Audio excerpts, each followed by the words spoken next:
Vienā posmā mums bija tāda negatīva pieredze ar piesaistīto arhitektu un ar to visu procesu, kas ilgās diezgan ilgi un rezultējās pazaudētā naudā un bez tāda taustāma rezultāta. Un tad mēs tā kā mainījām to redzējumu un tad mēs braucām uz Sūnupēm.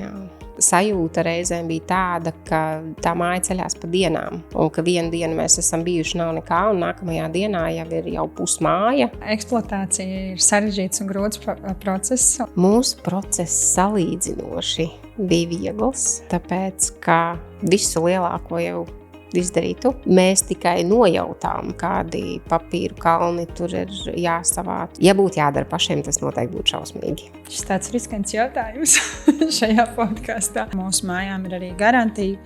Vai ir arī kāds spilgts brīdis, ko gribat padalīties, kā ir gājis pa gadu? Atceraties varbūt kaut kādas garantijas lietas, kas ir bijis, kur mēs esam braukuši, kaut ko darījuši. Sveicināts, dārgais klausītāji! Mans vārds ir Līga Granda, un es esmu uzņēmuma Galgā būvu vadītāja. Un šis ir podkāsts Pamati, kurā mēs runājam par drošas un ilgtspējīgas mājas būvniecību, no pamatiem līdz sirdsmieram. Šodien uz sarunu pievienojos, un patiesībā esmu ciemos pie Agneses un Emīla, šeit pat Mārupē. Čau, Agnese! Čau, Emīla! Čau! Emīls ir auto elektromehāniķis. Jau var vairāk kā 15 gadu pieredzi, un Agnesē strādā tepat lidostā. Un pāri visam viņi ir brīnišķīgi vecāki saviem 2 bērniem. Viens jau šogad sāks iet skolā, un Agnes patiesībā un Emīls ir mūsu klienti. Mēs uzsākām būvēt māju 2024. gada novembrī. Izbūvējām to, un 2025. gada jūlijā viņi jau varēja ievākties. Un 2026. gada aprīlī mēs nodevām māju eksploatācijā. Un šodien es vēlēšos parunāt ar jums, kā jūs nonācāt līdz savai mājai. Parunāsim gan par sajūtām procesa laikā, par mācībām, par iedvesmu, par kļūdām un par izdošanos. Tāpat epizodes noslēgumā mēs paskatīsimies aiz mīta, ka būvniecība ir ilgs, garš un riskants process. Sākumā mēs varētu pakavēties atmiņās. Pastāstiet lūdzu par to laiku pirms mājas projektēšanas, tas varētu būt aptuveni 2019. gads, kas jūs pamudināja domāt par savu māju? Tā noteikti no manas puses būtu tas, kā es iepriekš biju uzaudzis jau privātmājā un tā kā pāriešana uz dzīvokli, uz mazāku telpu, noslēgtāku. Tas man bija tāds izaicinājums, var teikt. Jā. Vienmēr kaut kā esmu tiecies vismaz uz plašākām telpām. Man liekas, ka kopumā tā doma visu laiku ir bijusi. Es pat nevarētu droši vien nosaukt konkrētu tādu punktu, kad viņa konkrēti radās, bet noteikti tas pastiprinošais moments ir bērnu ienākšana ģimenē, kad arī bija skaidrs, ka mūsu 5. stāvs ir diezgan sarežģīts, un tad arī noteikti tas moments, kad ir vairāk savas brīvas zaļas telpas, kur droši var palaist bērnus, un nav jādomā, kurā brīdī mēs iesim uz kuru spēļu laukumu, kurā brīdī mēs nāksim mājās, cik ilgi mēs varam palikt, lai tur, teiksim, ierakstītos pārējā dienas plānā. Galvenokārt, jā, tas bija tas pamudinājums, tā sava ārtelpa arī. Cik liels mājas tev bija gājis uz dzīvokli? 200 kvadrātmetru kaut kā tā. Tad droši vien bija 16 kvadrātmetru liela istaba. Bija paliela, jā. Dzīvoklis mums bija 48 kvadrātmetri. Jā, un dzīvoklis mums bija tāds, kurš bija, teiksim tā, jau laiku pakalpojis. Līdz ar to mēs nonācām arī tādas izvēles priekšā, ka bija skaidrs, ka viņš prasīs lielākus ieguldījumus. Un vai nu tad mēs paliekam pie šī te varianta un ieguldam dzīvoklī, vai mēs tā kā skatāmies tomēr uz kaut ko lielāku. Un ņemam tad tā, lai ir svaigs un tīrs un kārtīgs viss. Un tad lai var kādu brīdi dzīvot, neieguldoties. Jā, un tā dzīvokļa remonta daļa man tā kā vairāk visu laiku stāvēja prātā, kad vai to vispār vajadzētu darīt tādam īpašumam, kas nesaglabās vai nepaukstinās vērtību.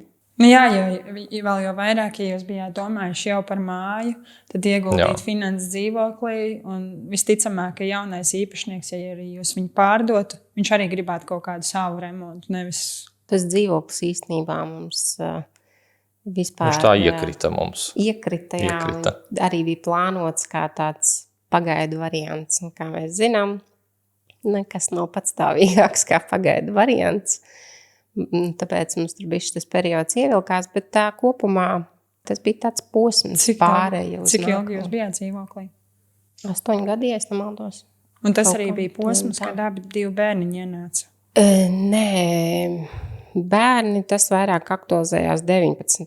gadā. Līdz ar to jau tā kā uz beigām, bet tas noteikti bija kā viens no tādiem momentiem, kas pamudināja tā kā sasparoties ar to nākamo soli, ar to mājas meklēšanu, būvēšanu vai kaut kādā veidā nonākt līdz tam. Tas sanāk, kad jūs arī kaut ko skatījāties gatavu, ko iegādāties? Jā, mēs visu laiku jau notika kaut kādi meklējumi.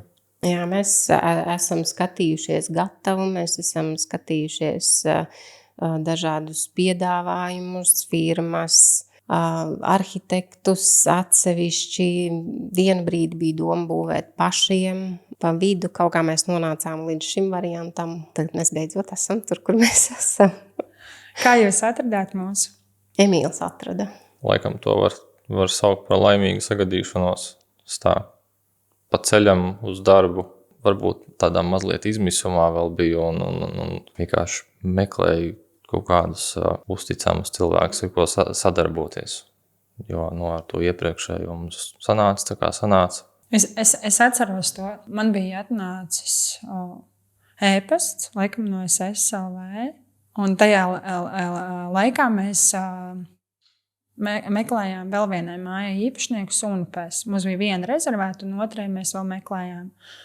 Un tad es atceros, jūs sazvanīju un es teicu, jā, brauciet pie mums uz demonstrāciju. Un es pat nenojautu, ka jums ir arī varbūt B plāns būvēties uz savas zemes. Es pat, man liekas, es neatceros, kāda mums pašiem bija tā ideja, bet man šķiet, ka mēs arī ar to sākotnējo domu tādu braucām, ka mēs jau tā kā tai brīdī jau bijām mainījuši to savu skatījumu un ar domu, ka varbūt ņemsim kaut ko jau tā kā gatavu, nevis vairs paši būvēsimies, jo tā sava būvēšanās mums līdz tam tā visa pieredze bija tāda, ka visur, kur mēs tā kā kaut ko iesākām, kaut kas sāka buksēt, tad vienā posmā mums bija negatīva pieredze ar piesaistīto arhitektu un ar to visu procesu, kas ilgās diezgan ilgi un rezultējās pazaudētā naudā un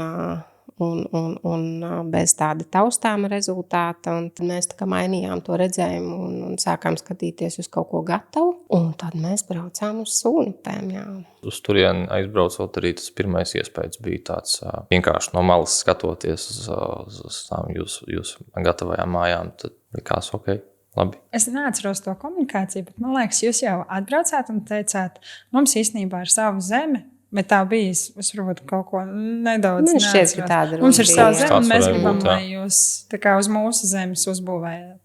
Jo man bija tāds, labi, bet mēs bijām diezgan atvērti. Es īsti vairs pat neatceros to sākuma tādu posmu, jo tā kā arī Emīls teica, kaut kāds bišķi tāds izmisuma moments. Mēs jau tik ilgi uz to visu bijām gājuši, ka īstenībā tad, kad Emīls atrada un teica, ka ir jābrauc skatīties, man jau bija tāda bišķi skepse iekšā un likās, ka labi, aizbrauksim. Bet tādas nekādas lielas cerības es neloloju, ka kaut kas no tā varētu sanākt. Tāpēc tas viss process, tas sākuma tāds mazliet miglātīts, acīm redzot, kaut kāda tā runa mums laikam bija.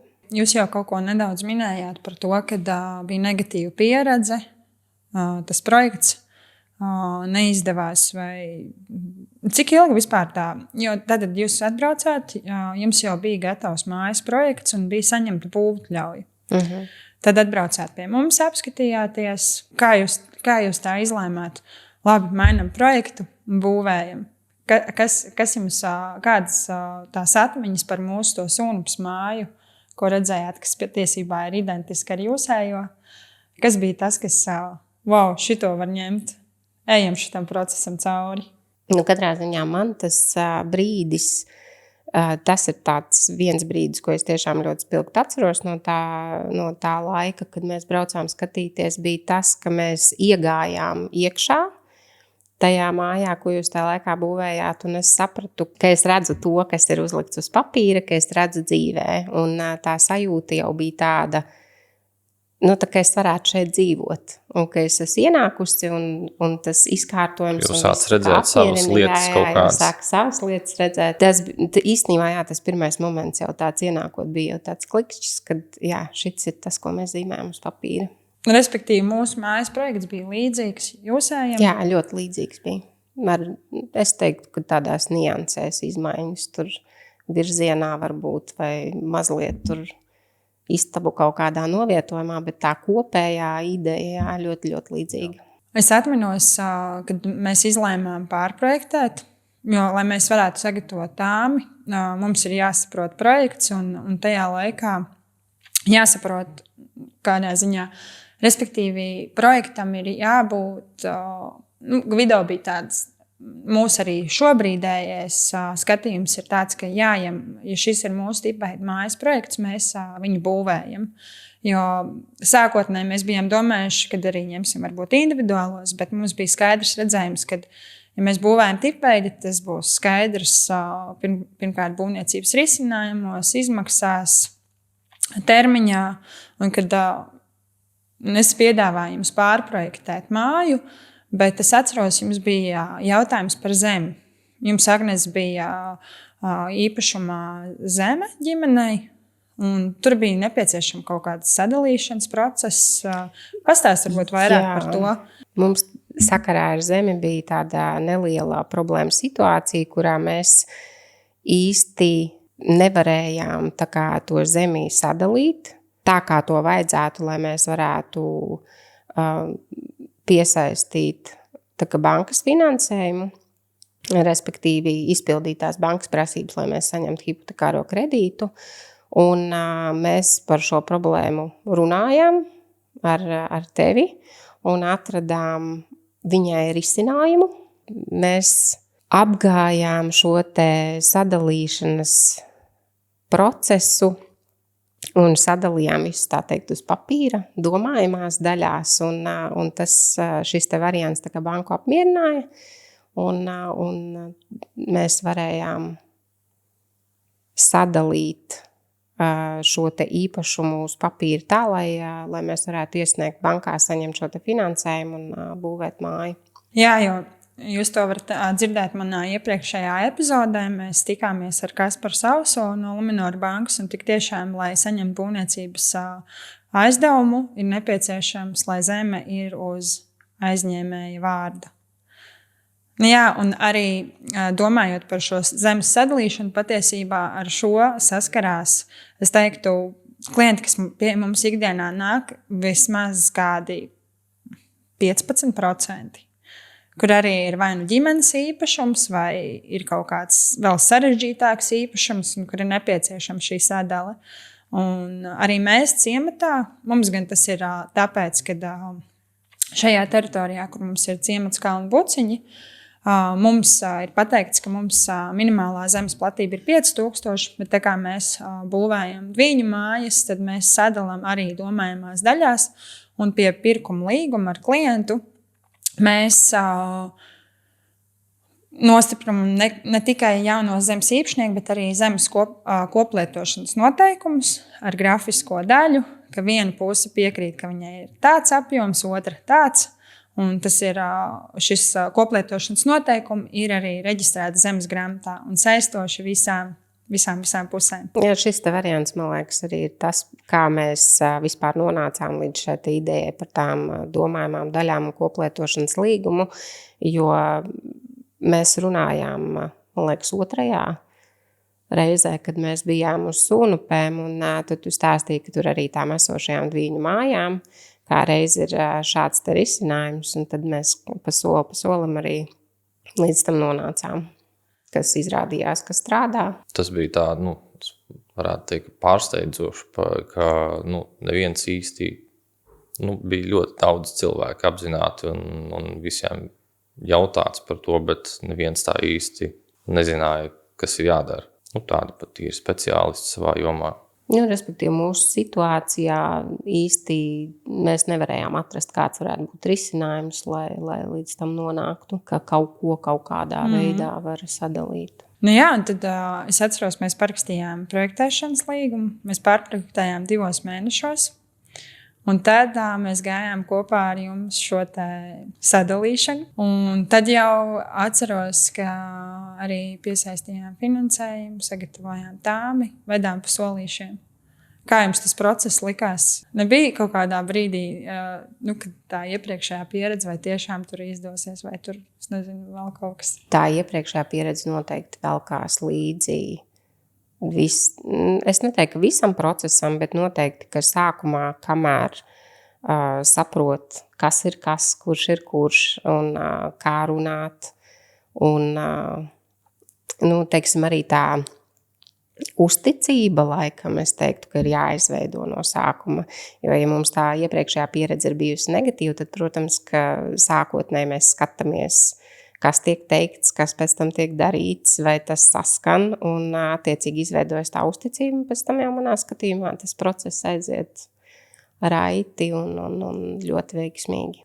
Kāds jums kopumā šķitā mājas būvniecības procesā? Kad es gatavojos mūsu sarunai šodien, es īsti apskatījos visu WhatsApp saraksti, un es atceros, es biju sūtījusi 12. novembrī, ka uzsākām pamatus. 23. novembrī jau bijām pabeiguši pamatus.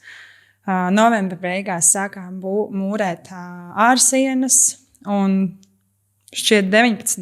decembrī bija pabeigts mūris un uzlikts jau jumts. Un februārī sākām iekšdarbus. Ko jūs vispilgtāk atceraties? Man tas noteikti bija procesa tāds tas sākums. Sākums, jā, drīzāk. Kad tu redzi kaut ko kaut kas sāk notikt, kaut kas sāk notikt, un pļavas vietā parādās kaut kādas aprises, un tas pats sākums bija arī ļoti ātrs. Mēs dzīvojam salīdzinoši netālu tajā laikā, un tad sanāca, ka mēs diezgan bieži varam braukt garām un apskatīt, un tad sajūta reizēm bija tāda, ka tā māja ceļās pa dienām, un ka vienu dienu mēs esam bijuši nav nekā, un nākamajā dienā jau ir jau pusmāja, un jau liekas jau ārprāts 3 dienas, un to būs gatavs. Jā, tā viss salīdzinoši raiti notikās. Man jau vīrs arī, mēs arī bieži vien sestdienas svētdienās izbraucām kaut kur ar vīru, es piestāju, un tās viena no tām reizēm. Un es saku, pagaidi, man ir jāiefilmē, es gribu aizsūtīt procesu, man patīk to darīt. Viņš saka, pagaidi, viņi taču tepat blakus dzīvo, visi jau redz. Tāds foršs tāds salikums, ka tu vari būt blakus. Jā, un vērot tas to. Ļoti. Es atceros 2025. gada jūniju, īsi pirms, mājas, īsi pirms jau ievākšanās gandrīz mēs atklājām, ka ūdens vadā bija neprecizitātes. Mēs no šīs pieredzes esam ļoti daudz mācījušies un pārdomājuši gan ūdensvadus. Un es atceros, mēs zvanījām jums un teicām, ir notikusi kļūme, mums viņa ir jālabo, un, diemžēl, jūs nevarēsiet svinēt Jāņus mājās. Un es atceros, varbūt tas bija baigi bēdīgi, skumji. Un tāds arī no mūsu puses mēs darījām visu, ko varējām, lai to mainītu, un paši arī nejūtāmies baigi labi par to, bet jūs jau šobrīd dzīvojat, sanāk gadu būsiet mājās. Kā jūs esat iedzīvojušies mājā pa šo laiku? Jau liekas tā kā citādāk nemaz nevar būt. Jā, savādāk nemaz nevar būt. Gads ir jau salīdzinoši daudz, jā. Man šķiet, ka mums viss aizgāja tā diezgan organiski un raiti, jo es biju arī mazliet nobažījusies par to pārvākšanās procesu, un bērniem tomēr arī liels pārmaiņas, un tas sakrita tieši ar laiku, kad man bija jāatgriežas darbā pēc bērnu kopšanas atvaļinājuma, un bērnam jāuzsāk bērndārs gaitas, un tad likās, ka būs stresaini, sarežģīti, bet kopumā es teiktu, ka bērni ļoti labi pielāgojās, ļoti ātri. Viņi bija ārkārtīgi priecīgi par plašām telpām un skrēja no koridoru vienu galu uz otru caurām dienām pirmās dienas. Un kaut kā tas viss aizgāja tā, ka īsti pat nepamanīju to tādu maiņu.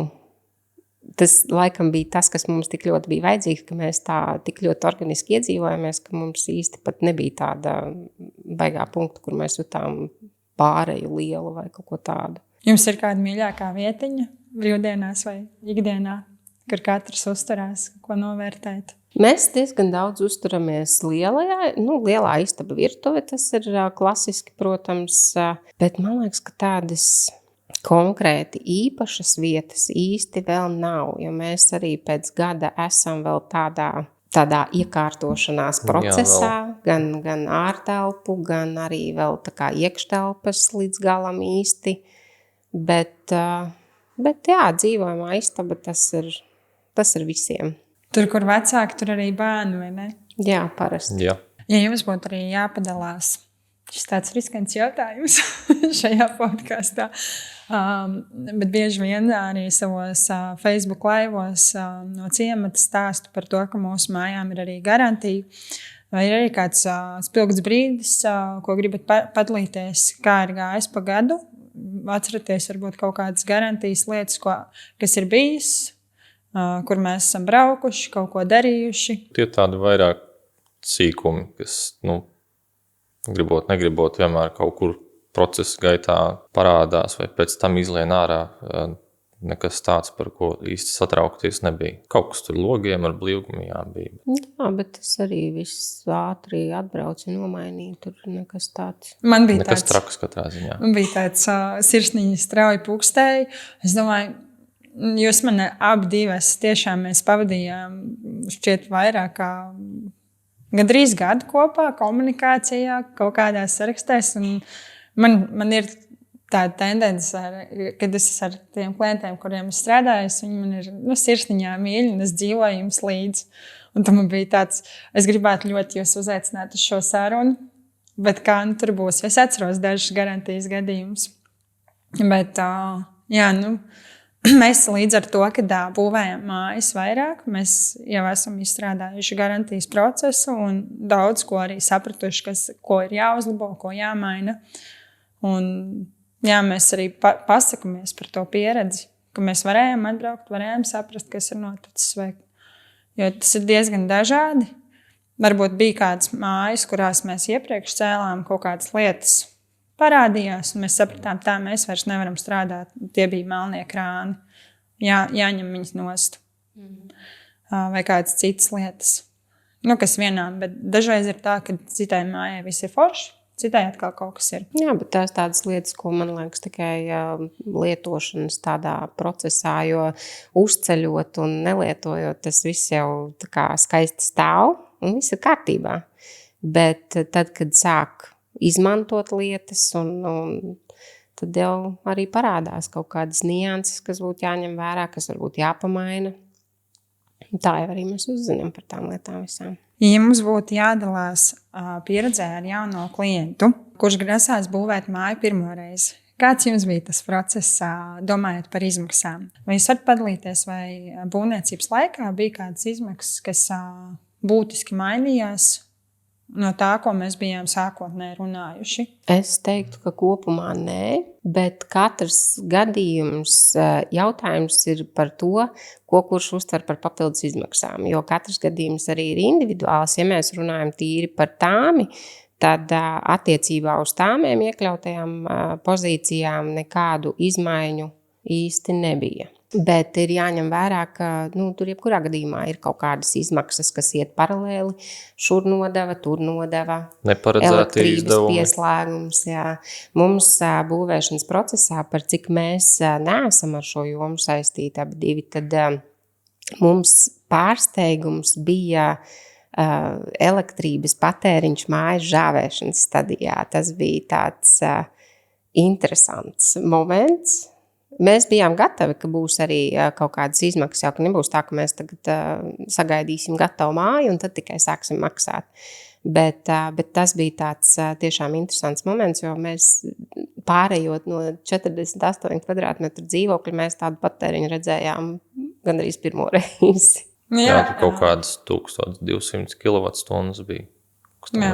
Bet jārēķinās arī ar to, ka mēs tomēr arī būvējām novembris, decembris. Jā, tas nav gluži. Tas bija ziemas mēneši, bet jāsaka godīgi, arī vasaras mēnešos tas patēriņš būtu tieši tāds pats, jo mēs kā būvnieki, mēs nevaram turpināt procesu, ja viens process nav beidzies. Ja sienas nav kārtīgi izžāvējušās, tas nozīmē, ka tur kritīs viss nost, vai plaisās, un tāpēc arī Gvido, kas vadīja šo procesu, viņš ļoti skatījās par to, lai var tos procesus turpināt. Tāpēc arī, manuprāt, pat bija brīdis, kad tas bija 2, pat 3 mitruma savācēji, kas strādāja. Un, tas arī ir tas process, kas ļauj mums ātrāk darīt darbus. Bet, protams, tagad, ņemot vērā arī šo pieredzi, es pirmais, ko saku, vai būs kāds vēl izmaksas. Ja šajā gadījumā mēs būvējām mūsu ciematā, mums ir mūsu rēķini, mēs viņus kā maksājam, tā maksājam. Mēs zinām, ka mums būs tāds rēķins, un mēs pat viņu, vai mēs bijām detalizēti apskatījuši tieši elektrības patēriņu, nebijām. Tagad, kad darbojamies ar jauniem klientiem, uzreiz saka, elektrības rēķins jums būs, arī mīskaste būs. Tā, kad... lai nav pārsteigums. Tas vienkārši mums pašiem arī bija tāds ļoti... Es tāpēc saku, tas nebija nekas tāds ārprātīgs, vienkārši tas, ka mēs nebijām redzējuši tādu. Nebijām pieraduši pie tādiem. Cik jums dzīvoklī bija parasti kilovati? 200.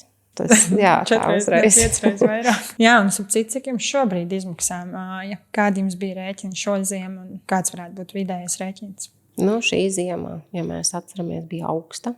Jā, tajos augstajos ziemas mēnešos, man liekas, kad kaut kas tur ap 300 eiro, bet tagad knapi 200. 300 un 200, bet vidēji jūs esat skaidri, bet tur ir iekšā gan veļas mašīna, gan sadzīves tehnika, gan... Jums arī ir elektroauto? Ne. Mēs diezgan brīvi dzīvojam ar visām trauku mašīnām. Un kas tur vēl. Jā. Labi, būs šis jāizskata. Varbūt mēs varam kaut ko uzstādīt, pārskatīt uzstādījumus siltumsilknī. Jo tas, ko mēs skatījāmies, Sunepēs vienai mājai, bet labi, tur nebija šis ziemas rēķins 300. Tur bija nedaudz zem 300 kaut kas tāds arī vienai citai mājai.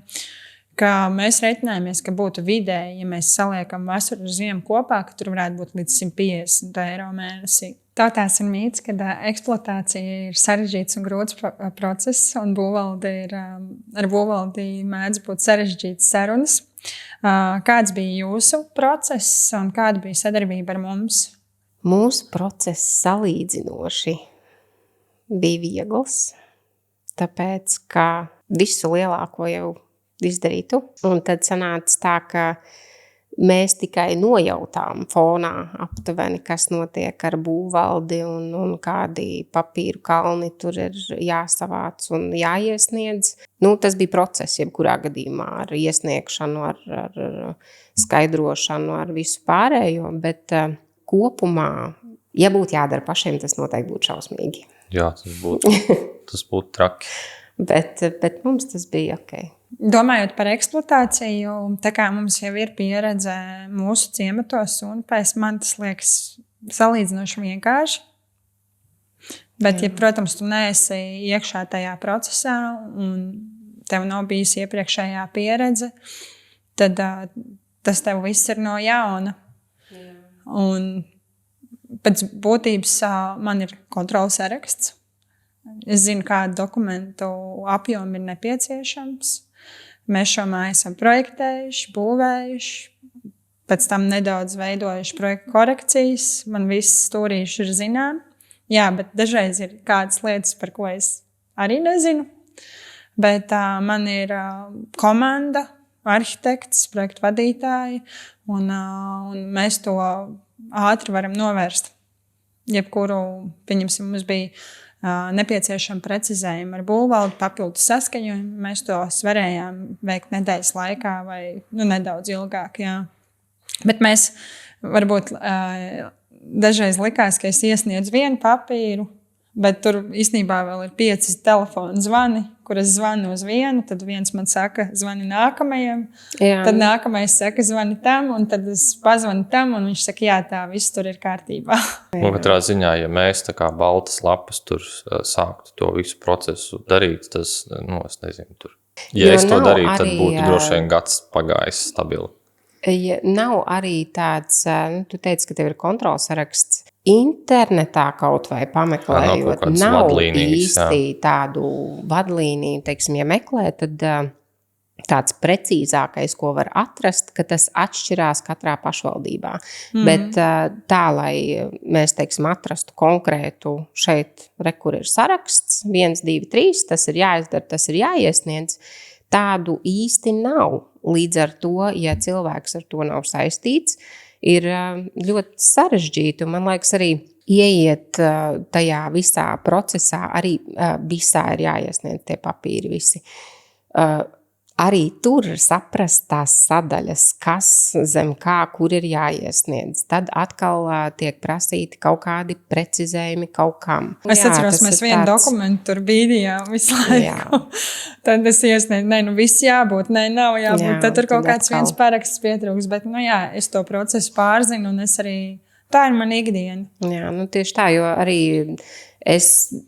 Tad droši vien man lidostā varētu visu kaut ko palīdzēt sakārtot. Jā, katrs pa savu speciālistu. Tieši tā, jā. Tāpēc arī mēs, tad, kad mēs sākām visu šo te procesu, kad mēs sākām visu būvniecību, visu mēs beigās ar Emīlu vienā brīdī arī norunājām, ka labi tomēr, ka mēs paši necēlām, jo jau tā soli pa solim mums tapa skaidrs, ka tas... Es pieļauju, ka ir cilvēki, kas to var izdarīt, un kas tiešām var tā kā no A līdz Z visam izurties cauri un saprast un iesniegt un izdarīt un vispārējo, bet mēs ar visām savām lietām paralēli mēs sapratām, ka šitā bija labākā izvēle, kādu mēs varējām izdarīt, un ka tas tomēr tāpat mums bija savi kaut kādi satraukuma brīži vai kaut kas, bet tā kopumā redzot, kas zem tā visa atrodās, kā tas process norit, tad bija skaidrs, ka tad to nervu būtu stipri vairāk. Tu minēji nedaudz, ka šis gads vēl jums ir iekārtošana un vēl kaut ko gribat.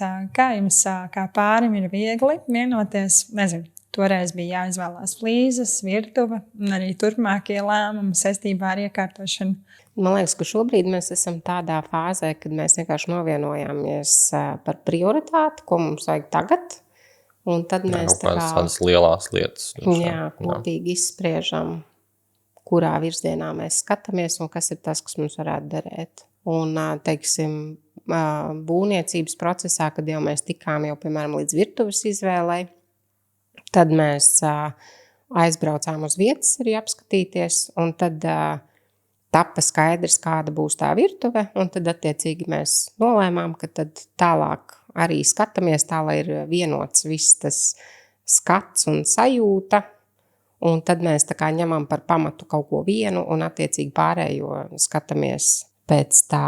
Man liekas, ka mums ir diezgan vienprātība. Es tā kā vairāk esmu tas, kas meklē. Mēs izrunājam no tiem variantiem, kurš ir tas, kas der un atbilst mums, tad pie tā arī paliekam.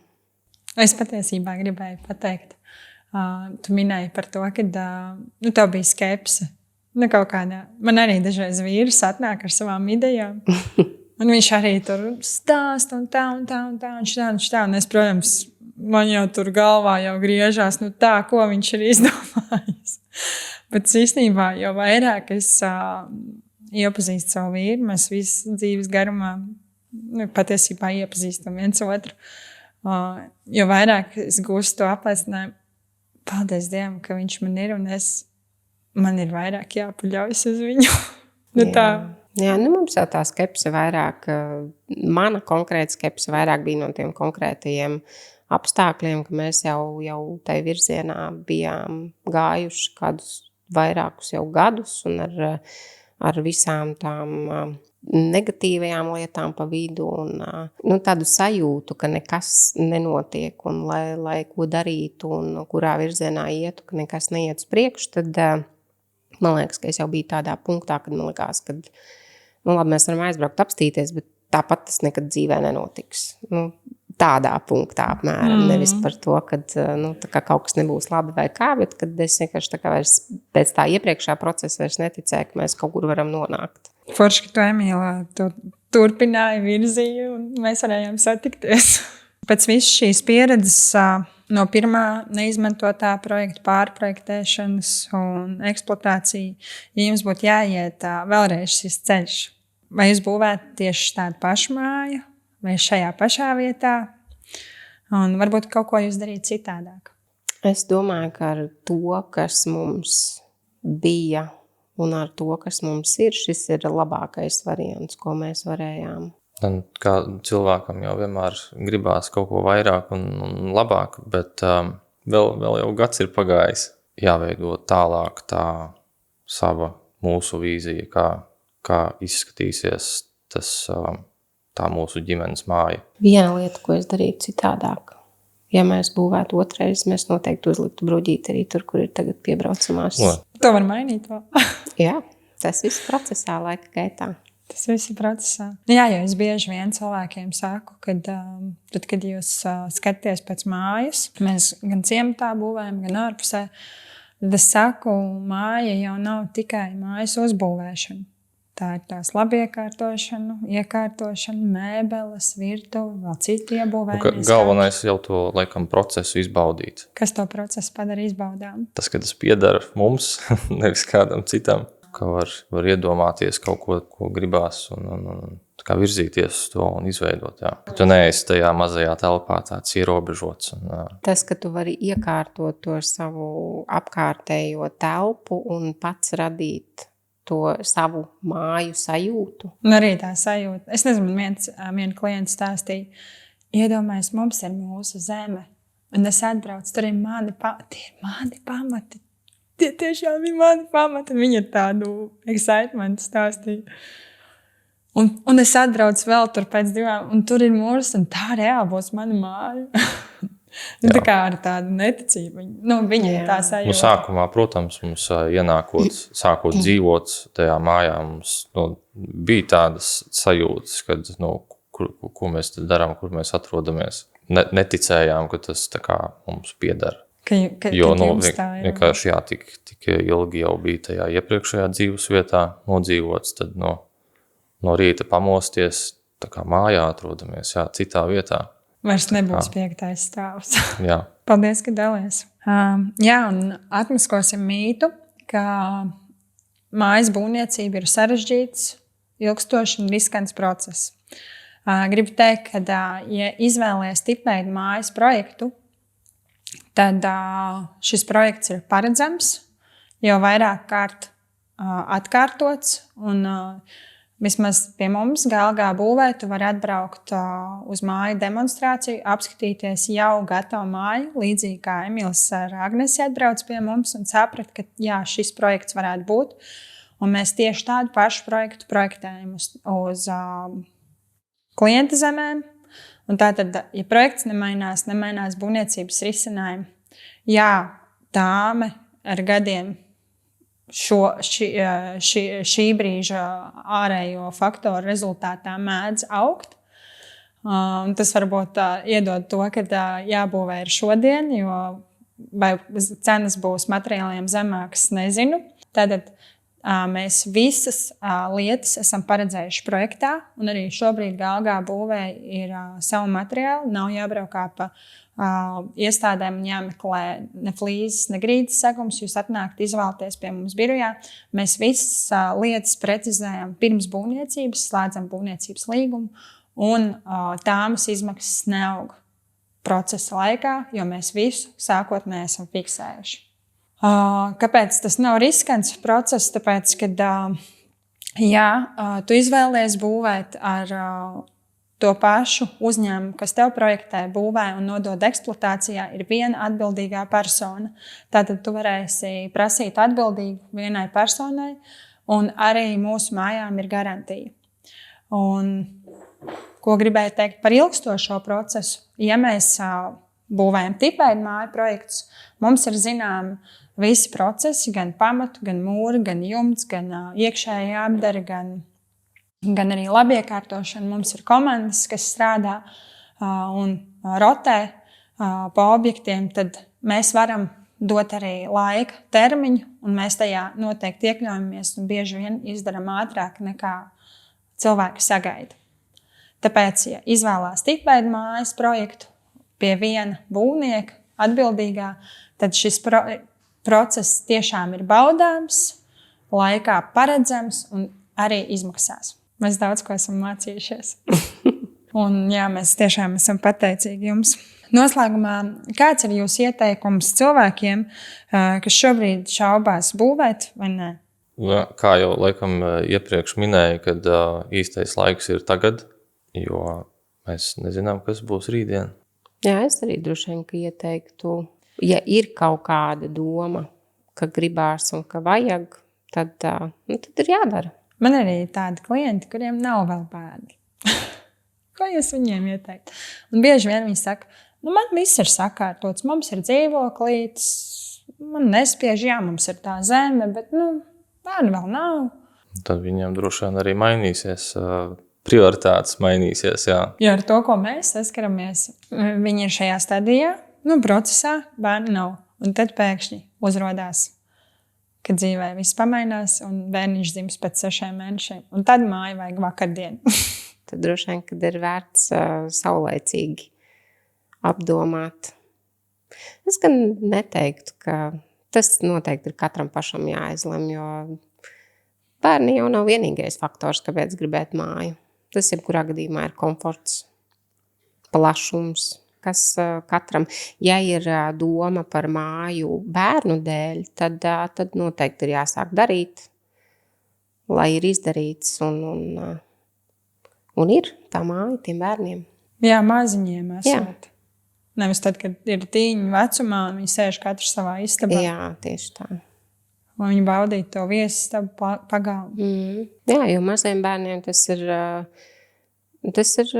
ļoti feini, ka var vienkārši palaist ārā vai uz terases droši vai tāpat pagalmā palaist. Un ir vārti, ir teritorija, viņa ir svaigā gaisā, bet nav jāuztraucās par automašīnām, turpat pie daudz dzīvokļu mājas vai tādām lietām. Tas ir manā skatījumā ērtāk, drošāk, ērtāk. Paldies, ka jūs mani uzņēmāt savā mājā. Un paldies, ka dalījāties ar savu stāstu. Mūsu YouTube, Spotify, Apple podkastā ir arī citas epizodes, kurās mēs stāstam par tipveidu mūru mājas būvniecību, kā arī esam vienā epizodē ar Gvido staigājot pa mūsu jauno ciematu Kalnu Buciņu. Ja šī tēma tev ir aktuāla, piesako mums vai sazinies un piesakies uz mājas demonstrāciju. Paldies, ka klausījāties!